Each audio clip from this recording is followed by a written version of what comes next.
Hi, this is Lian Dolan of Satellite Sisters.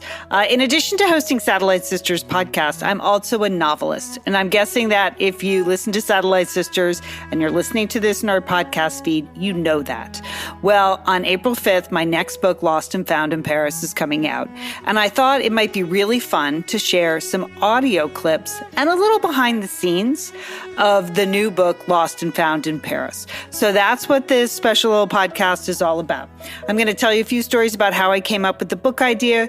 You're going to hear some of the audio clips from the actual audiobook of Lost and Found in Paris, written by me but narrated by the super talented Brittany Pressley. And then at the end, I'm going to tell you how you can get in on all the fun for Lost and Found in Paris. So this is like a clip show. I don't know if we've ever done this before. Anyway, Lost and Found in Paris is my fourth novel. And it's an art history treasure hunt, is how I describe it. The main character is a woman named Joan Bright Blakely. She is the daughter of a very famous artist who's now dead. He's a light and space artist named Henry Blakely. He lived in Los Angeles and worked on all these sort of fantastical projects and had achieved a certain amount of fame during his lifetime. And her mom is a former supermodel, a touch of supermodel. Think the supermodel pre-Cindy Crawford days. Think of a 70s, early 80s supermodel. The point here is that they're two famous and attractive people, and Joan thinks of herself as the average daughter of these two brilliant people. Now, Joan's had a little hardship in her life. She lost her dad when she was 21, and I don't want to give away that part of the story. Then she entered into a disastrous marriage, and you're going to hear about that.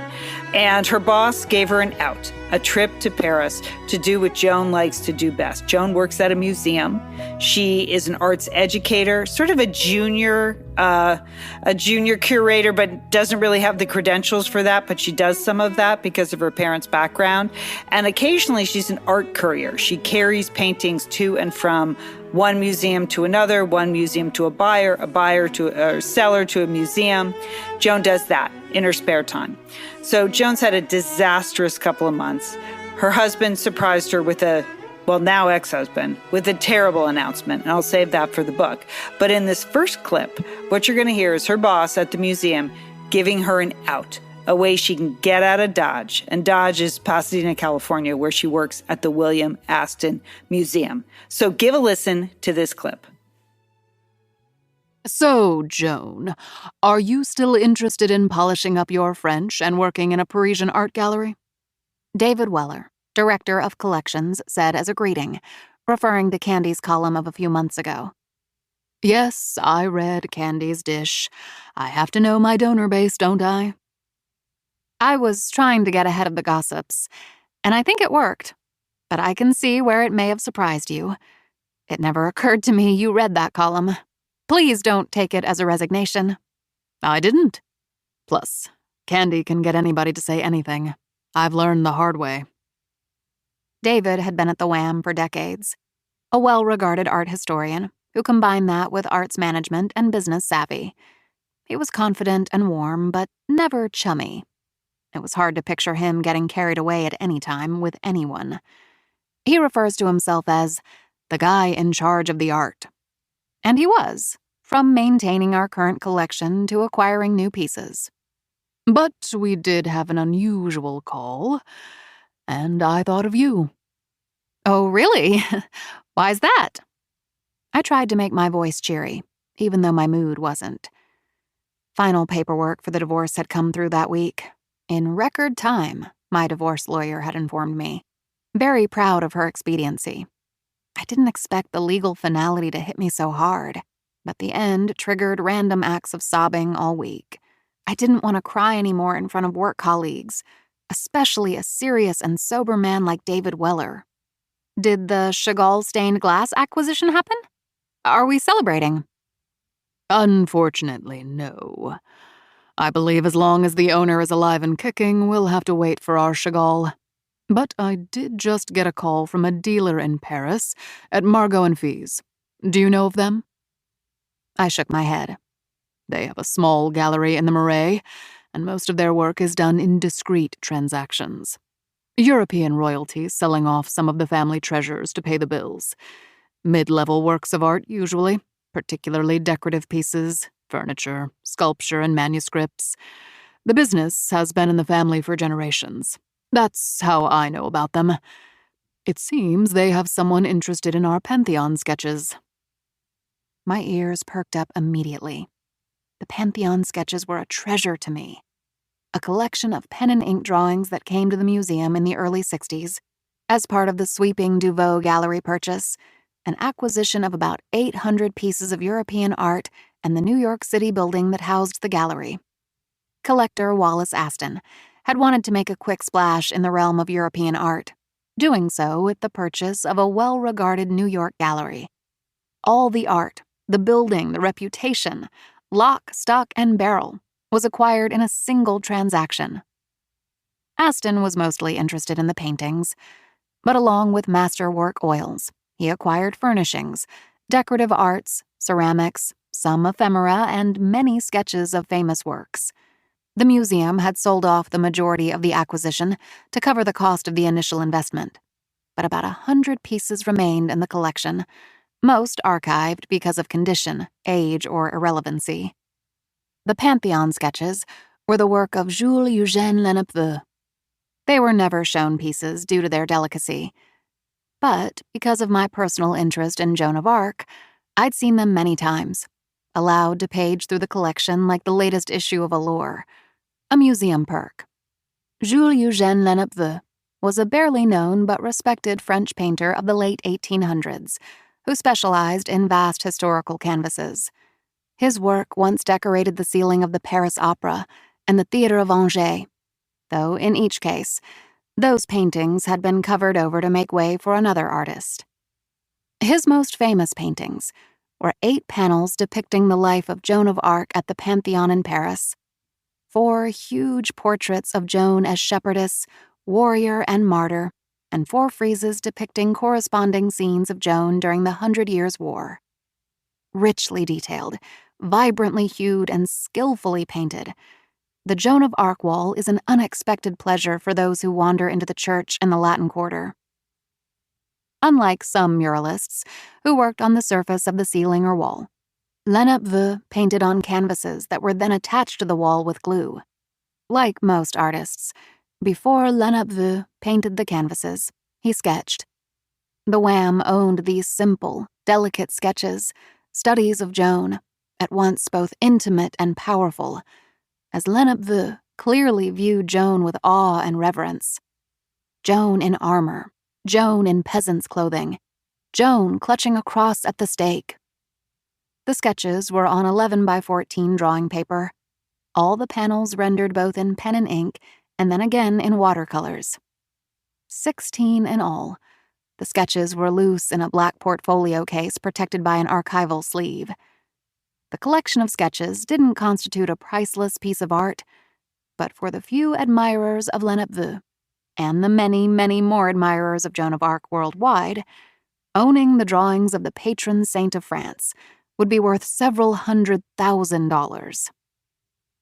My interest in the sketches has always been personal. My father had used the Pantheon Wall of Joan as one of the settings for his Joan Bright and Dark display, lighting up the inside of the church with golden light. Then he named me after the saint, like a devotion to the woman who had become a symbol of strength and honor to him. He thought of Joan as the one who led him to sobriety, and the one who kept him there. I felt connected to the drawings on many levels.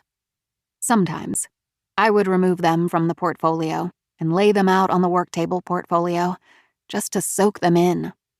I wasn't ready to let go. "Who's the buyer?" David shrugged his shoulder. "We don't know.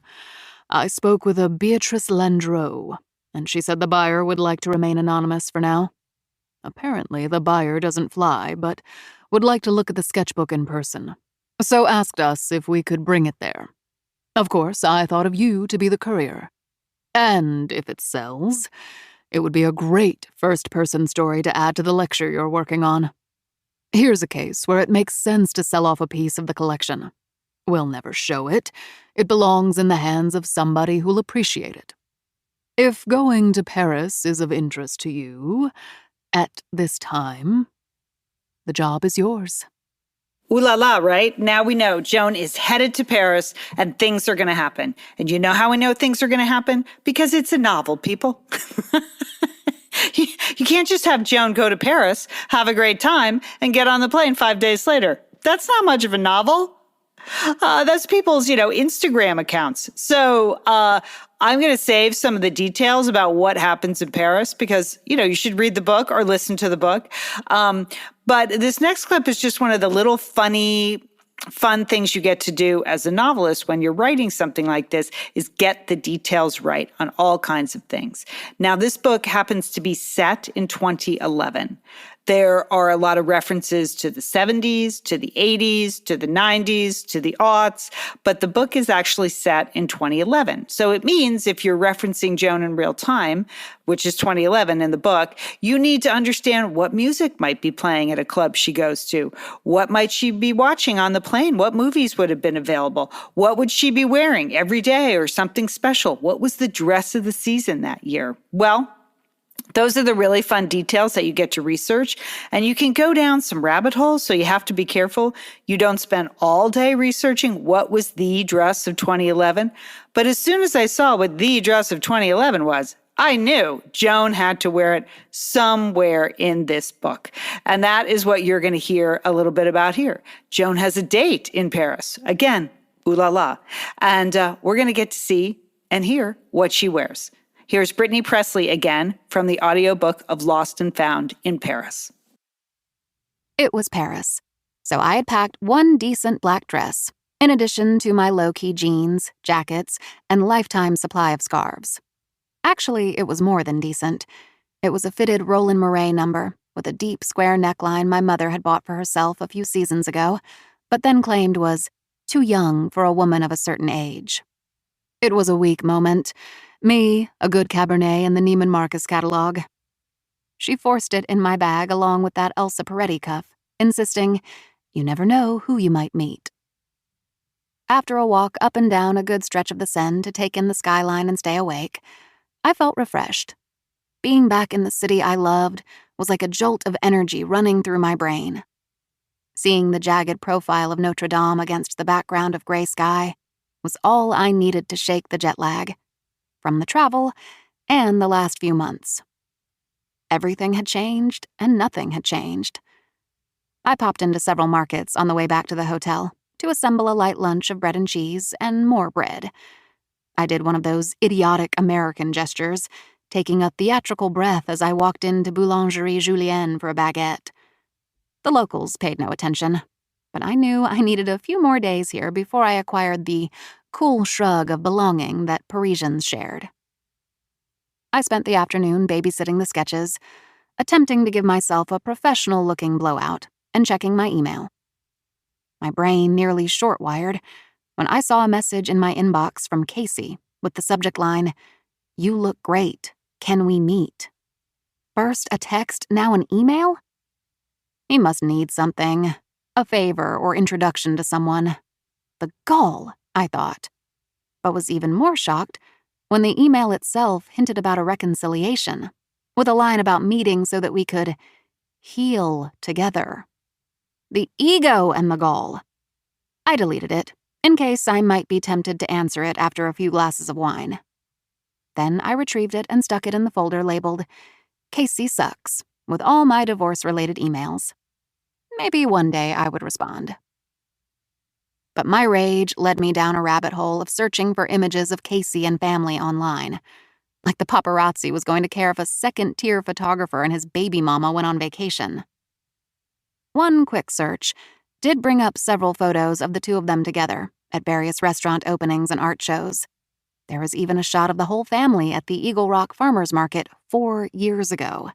I didn't even want to do the math on that one, triangulating my location in relationship to his lies. I shouldn't have looked. I clapped my laptop closed to spare the further shredding of my self-esteem. A message from Ty saved me from myself. "How's Paris?" I replied. "Glorious, but art dealer flaked. No show. How weird is that?" Ty came right back. "Weird for sure, We'll ask around to my sources and see what people say about her. Send me her details again." Mike was already on the official channels to find out if Beatrice was legit, but I thought Ty might have some off-book sources who might know some scuttlebutt, so I did as Ty asked. I hadn't bothered with due diligence prior to getting on the plane. Unusual for me. I was too excited to anticipate any issues with the art agent. Better to have more information now, so that I was ready to meet with Beatrice on Monday. My watch alarm went off, telling me it was time to get ready for dinner. I was afraid I'd fall asleep and miss dinner, so I'd set a reminder. The image of Nate on the plane popped into my mind, earnest and polite. There was something there. Or else he wouldn't have invited me to dinner, right? I checked myself in the mirror. No way my mother bought this for herself, I thought. She was always going to give this to me. The dress fit perfectly, and I felt halfway to okay for the first time since Casey confessed his deceit. Not bad for a dental hygienist. I'd be wildly early if I left now, but sitting in my room was getting claustrophobic. I gathered my coat and bag and headed out the door, determined to have some fun. Oh, yeah. She's got the right dress on, doesn't she? Okay, now she's got the dress. You know what happens next, people. Okay. All right. This is where things get a little R-rated for me and for the listeners. So if you're with a kid, you might want to turn off the podcast in the car. And you know what? That is not something Lian Dolan says a lot. But I have to say, in all my books, there's a little bit of romance. You know why? Because we all need a little bit of romance in our lives. And I have really a lot of fun creating the arc of the romances, thinking about the couple and how they interact together. I do not have a lot of fun writing the sexy scenes, but you know what? It has to be done. So I always have to steel myself up for those. And then get them all down really quickly in one day. And then I go back and do a little light rereading, and then I move on. So it makes it even more fun/excruciating to listen to Brittany Pressley read this scene. But this is what happens after Joan wears that dress. The note on the bedside stand read, "Joan, I had to leave early for my conference. I think I've forgotten my whole speech. Thank you for last night. Nate." And that was that. No promise to call, no plans for later. Oh, thank God. I wanted simple, complication-free, back on the horse monkey business. And I got it. Yes, I did.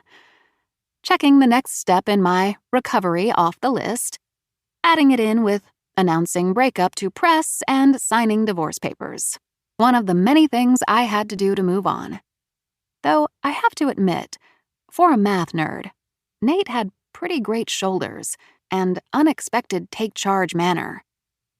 I lingered in bed, thinking about his hands running down my back, my body on top of his. I was so nervous.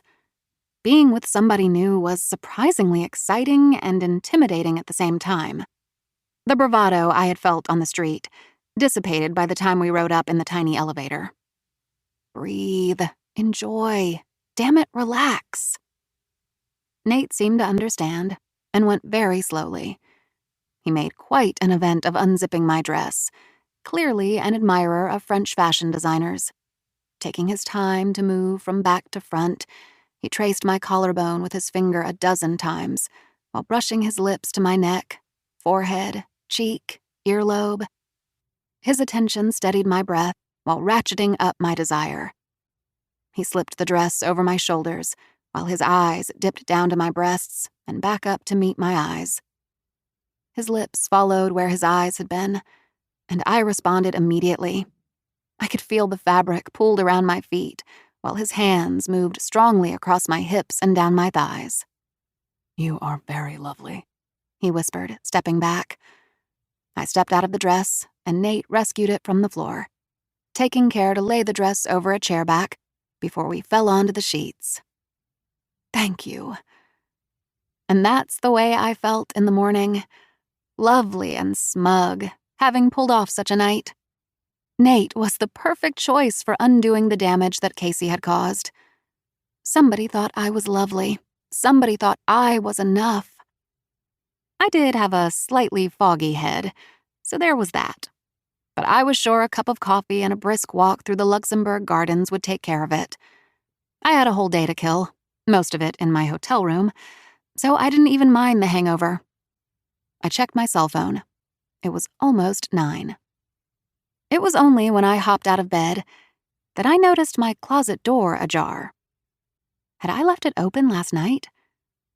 I didn't notice it open when Nate and I stumbled through the doorway, wrapped up in each other. Maybe because he was a really good kisser. My heart sprang into action, and I could hear the pounding in my ears. I scrambled over the bed and pulled back the clothes on hangers in my closet. The safe was open, and the duplicate portfolio had been unwrapped, bubble paper tossed on the floor, and the copycat sketches scattered on the closet floor. Jesus! Now I was really panicked. My roller bag was pushed into the back corner of the closet where I'd left it. It looked undisturbed, but I pulled it out anyway to check the contents. I unzipped the top flap, then the felt for the hidden closures and the false bottom, and snapped them open. The space was empty. The portfolio was gone. The sketches were gone. Time slowed to a standstill as I repeated the motions, thinking that maybe the sketchbook would magically appear if I checked the false bottom a second time. Still gone. This is totally what I get for having a one-night stand. It gets deeper from there, people. That's all I'm going to say. Things happen after that. So that's our 3 clips from Lost and Found in Paris, the audiobook. I hope you enjoyed it. Little behind the scenes, too.